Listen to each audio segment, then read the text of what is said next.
A recent report by the Committee for a Responsible Federal Budget suggests that one of the groups most likely to be hurt by massive debt are the poor.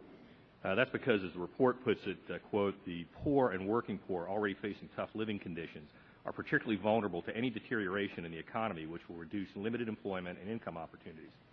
Debt-related higher interest rates, whether through crowding out pressures or a fiscal crisis, will make conditions even worse. Chances are that the fiscal pressures and political battles will mean less safety net resources available. I'd like to ask the panel whether they agree with that view, and if we don't get the debt under control, who will suffer the most when it comes to undermining job creation, the rich, the middle class, or the poor? Who's the most at risk, and what are the lasting impacts? We can begin with Mr. Lazear. Well, again, I would refer back to the letter signed by the 10 CEA chairs, because the scenario that you're talking about is exactly the one that we feared and that we were trying to speak to.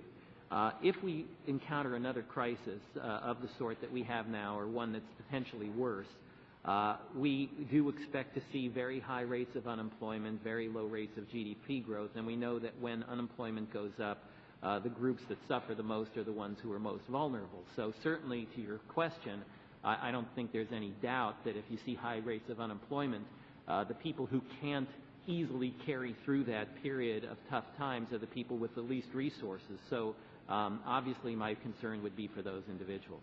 Thank you. Mr. Biggs? I would agree, and I would echo Professor Lazear's remarks that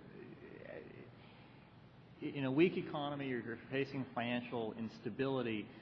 Higher income people, better educated people, people with some assets, they have the greater ability to weather that, to hedge the risks, to adjust things, to get through tough times.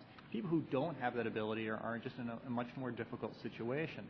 So the point here is that you want to strengthen the economy, in particular for the people on the bottom who really do need the help over the long term.